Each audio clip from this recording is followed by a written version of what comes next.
गरीब नारी नारी क्या करे, नारी नर की खान, नारी सेती उपजे नानक पद निर्वाण।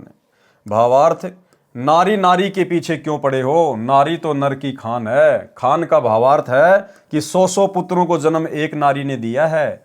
यदि नारी ना होती तो नारी को जो बुरी कहते हैं वे कहां से जन्म लेते। अब देखो क्या कह रहे हैं आगे परमात्मा। भावार्थ स्पष्ट है कि दुराचारी चाहे स्त्री हो या पुरुष, दोनों ही पाप के भागी हैं। दुराचारी चाहे स्त्री हो या पुरुष, दोनों ही पाप के भागी हैं। और भक्ति मार्ग में उपदेश लेने के बाद स्त्री मिलन भी व्यभिचार है।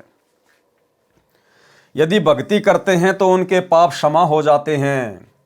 अगर भक्ति करते हैं तो उनके पाप क्षमा हो जाते हैं। कौन से पाप?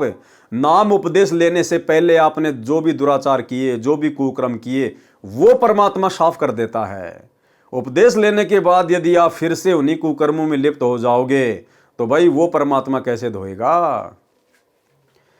यदि भक्ति करते हैं तो उनके पाप क्षमा हो जाते हैं। अगर कोई ये सोचे कि भाई हमने तो उपदेश ले लिया और गुरुजी ने तो कह दिया कि जो भक्ति ले लेते हैं उनके पाप कर्म क्षमा हो जाते हैं, तो हमें कोई दोष नहीं है, हम तो भक्ति कर रहे हैं, गुरुजी ने कह दिया, तो फिर इसका मतलब भाई फिर ये दुराचार छोड़ेंगे कब? फिर हम इस कुकर्म को छोड़ेंगे कब? परमेश्वर की वाणियों को समझने की आवश्यकता है।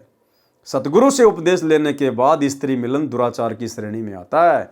इसलिए तो भगवान ने कहा कि भग भोग्या भग उपजय, और भग से बचा न कोई, और जो कोई भग से बचे भगत कावे सोई। तुम भगत ही नहीं कहलाओगे जब तक इस दुराचार से अपने आप को दूर नहीं करोगे सतगुरु आशीर्वाद से।